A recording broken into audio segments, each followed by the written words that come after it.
There's a scene in Casino Royale. Daniel Craig walks out of the ocean in those blue swim trunks, and suddenly James Bond isn't a fantasy anymore. He's a man you could actually become. That's the Craig revolution in a single image. For 40 years, Bond had been an aspiration. The dinner jackets, the witty remarks, the impossible cool. But Craig grounded the character in something real. His Bond wore clothes that worked, that made sense, that a man with taste and discipline could actually assemble. The suits were sharp, but not theatrical. The casual pieces were refined, but lived in. Everything had purpose. And here's what matters for men over 40. Craig's style gets better with age. He turned 50 during his Bond tenure and never looked more commanding. The fitted suits, the muscular tailoring, the confidence and restraint. These aren't tricks for the young. They're principles for men who've figured out who they are and want their clothes to match. Craig's approach strips away everything unnecessary. No flashy patterns, no logo worship, no chasing trends, just quality fabrics, precise fit, and a color palette built around navy, gray, white, and black. It sounds simple because it is. The execution is what separates good from exceptional. This isn't about looking like James Bond. It's about understanding why Craig's interpretation resonates with men who want to look powerful without trying too hard. Let's break down the 10 essential elements of Craig's style. 1. The tailored suit. Daniel Craig redefined what a Bond suit could be. Gone were the billowing double-breasted jackets and generous trouser cuts of previous eras. In their place, sharp shoulders, high armholes, and trousers that tapered cleanly to the ankle. Craig's suits were built for movement, for running, fighting, looking dangerous while ordering a martini. The key to Craig's suit game is fit. His jackets sit close to the body without restricting movement, achieved through precise tailoring and strategic use of stretch fabrics. The shoulder seam lands exactly where his natural shoulder ends. No padding creating artificial width. The jacket length is slightly shorter than traditional English tailoring, keeping the silhouette modern and athletic. His preferred colors are navy and gray.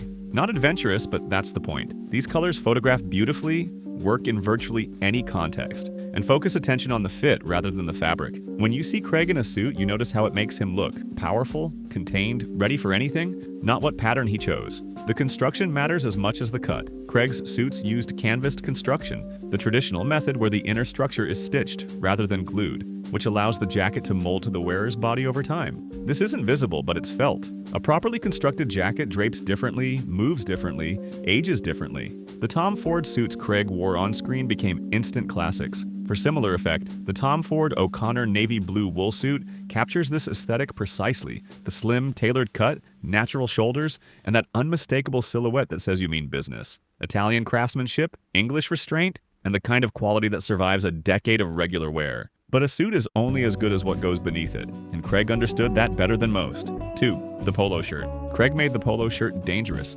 In Casino Royale's Bahamas scenes, returning from Miami, walking the Ocean Club grounds with M, he wore a polo with the confidence most men reserve for suits. The collar sat perfectly, the sleeves gripped his biceps without strangling them, and the fabric, always substantial, never flimsy, draped with intention. The secret was fit and fabric. Craig's polos weren't the boxy, over-logoed versions most men default to. They were slim cut, made from quality cotton that held its shape wash after wash. The proportions were exact. Sleeves short enough to suggest athleticism, torso long enough to stay tucked during movement. Color selection mattered too. Craig's polo was navy, part of the same restricted palette he applied to his suits. This wasn't boring, it was strategic. When your polo matches your suit jacket, your chinos, your everything, getting dressed becomes automatic. The cohesion reads as intentional sophistication. The polo's power is its versatility. It works under blazers for smart casual events, alone with tailored trousers for Mediterranean heat, and with dark jeans for off-duty moments.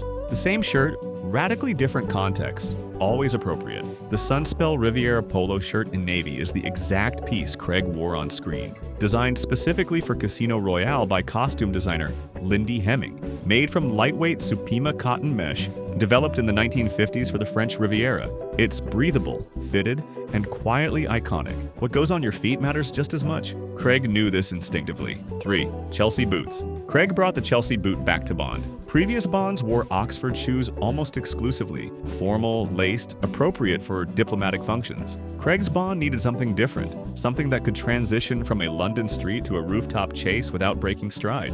The Chelsea boot answered every requirement. No laces to slow you down, ankle support for actual movement, a slim silhouette that looked equally sharp with suits and jeans. Craig wore them constantly. Brown suede for casual moments, black leather for formal occasions. The ideal Chelsea boot for Craig's aesthetic is sleek but not delicate. The toe should be refined but not pointed. The elastic gore should be discreet, functional. The ankle height should be high enough to suggest boots without creeping toward cowboy territory. English makers understood this balance best. The Crockett and Jones Chelsea boots are the definitive Craig-era boot. The company collaborated directly with the Bond Productions, supplying footwear for Skyfall, Spectre, and No Time to Die.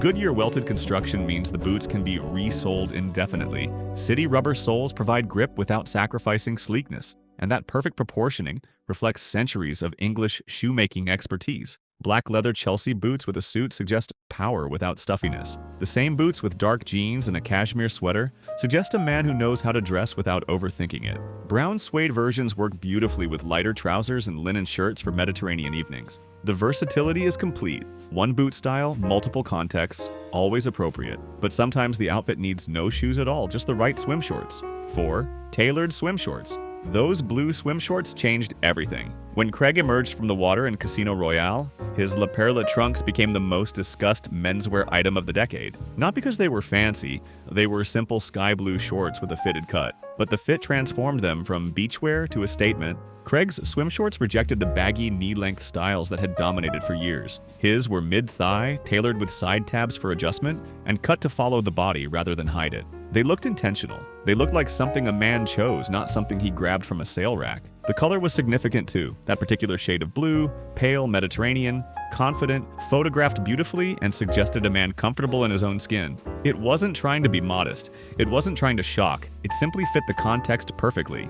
The Orla Bar brown bulldog swim shorts in navy embody this philosophy. Tailored with over 60 components based on the pattern of a traditional suit trouser, they're designed to go from pool to bar without looking out of place. Side fasteners for adjustment, quick-drying fabric, and that mid-length cut Craig made famous. For men over 40, the lesson is simple. Your swim shorts should fit like the rest of your wardrobe. Tailored, intentional, appropriate for being seen. Speaking of being seen, nothing frames the face like the right sunglasses. 5. Angular sunglasses. Craig's sunglasses were never an afterthought. Each Bond film featured carefully chosen frames that reinforced his character, authoritative, modern, unflinching. The shapes were consistently rectangular or squared, complementing his strong jawline and projecting confidence without flash. In No Time to Die, Craig wore Barton Pereira Joe sunglasses, rectangular black frames with mineral glass lenses that looked as serious as the man behind them. Previous films featured Tom Ford, Vornay, and Purcell, always in dark frames, always with that angular silhouette that suggests focus rather than playfulness. The key to Craig's eyewear is restraint. No logos visible from across the room, no gradient lenses in attention-seeking colors, no tortoiseshell patterns suggesting leisure. His sunglasses were tools, protective, purposeful, professional. For men over 40, rectangular frames often work better than round or aviator styles. They balance the natural softening of facial features that comes with age, maintaining the strong lines that read as authority. The Barton Pereira 007 Joe sunglasses are the actual frames worn on screen. Angular acetate, mineral glass lenses, 007 inscribed on the temple. Handmade in Japan with obsessive attention to detail. They're serious eyewear for men who take presentation seriously. Of course, you need something to wear under those shades. Craig's casual shirts deserve attention. If this breakdown is helping you, subscribe now. We cover timeless style principles every week. No trends, no hype, just practical guidance for men who've moved beyond fashion and discovered personal style. Hit subscribe and let's continue with linen shirts. 6. The linen shirt. Craig's off-duty shirts were studies in texture. When not in suits or polos, he gravitated toward linen, that rumpled, breathable fabric that suggests Mediterranean ease without sacrificing sophistication. His linen shirts were well cut but never precious, looking equally at home at a beachside lunch or an evening on the terrace. The appeal of linen for men over 40 is practical. It breathes in summer heat. It improves with age and washing. It projects relaxation without sloppiness. Craig wore his linen shirts in pale blue, white, and natural tones, colors that work with the same navy and gray trousers he wore with everything else. The fit was crucial. Craig's linen shirts weren't the oversized beach cover-ups many men default to. They were tailored to his frame, tucked into trousers when the occasion demanded, worn open over a t-shirt when it didn't. The shoulders aligned properly, the sleeves were rolled with intention. Zegna produces linen shirts that embody this aesthetic. Their classic fit linen shirt offers the quality and cut that Craig's wardrobe requires. Proper collar construction, mother-of-pearl buttons, and fabric that develops character over years of wear rather than falling apart after a season. The investment in quality linen pays dividends over time. A well-made linen shirt actually improves with age, softening and developing a patina that cheaper versions simply can't achieve. This is clothing meant to become part of your permanent rotation. The shirt you reach for every summer because nothing else feels quite right. The shirt sets the stage, but nothing works without the right trousers beneath it. 7.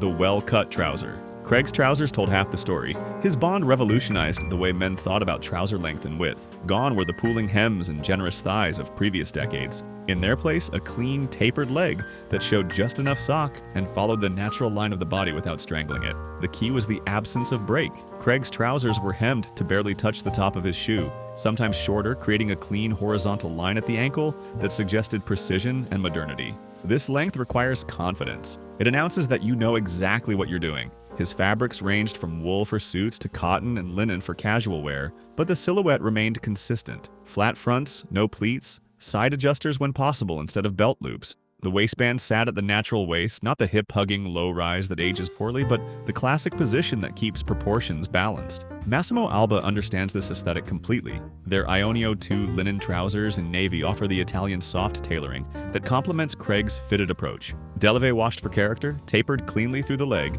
and constructed with the attention to detail that men over 40 appreciate. The right trousers anchor everything above them, and what anchors you through colder months is equally important. 8. Cashmere Knitwear. Craig understood the power of a turtleneck. In Spectre's iconic teaser poster, he wore a dark charcoal mock-neck sweater that became instantly aspirational, the kind of piece that suggested danger and sophistication simultaneously. That sweater demonstrated how knitwear could be as powerful as tailoring.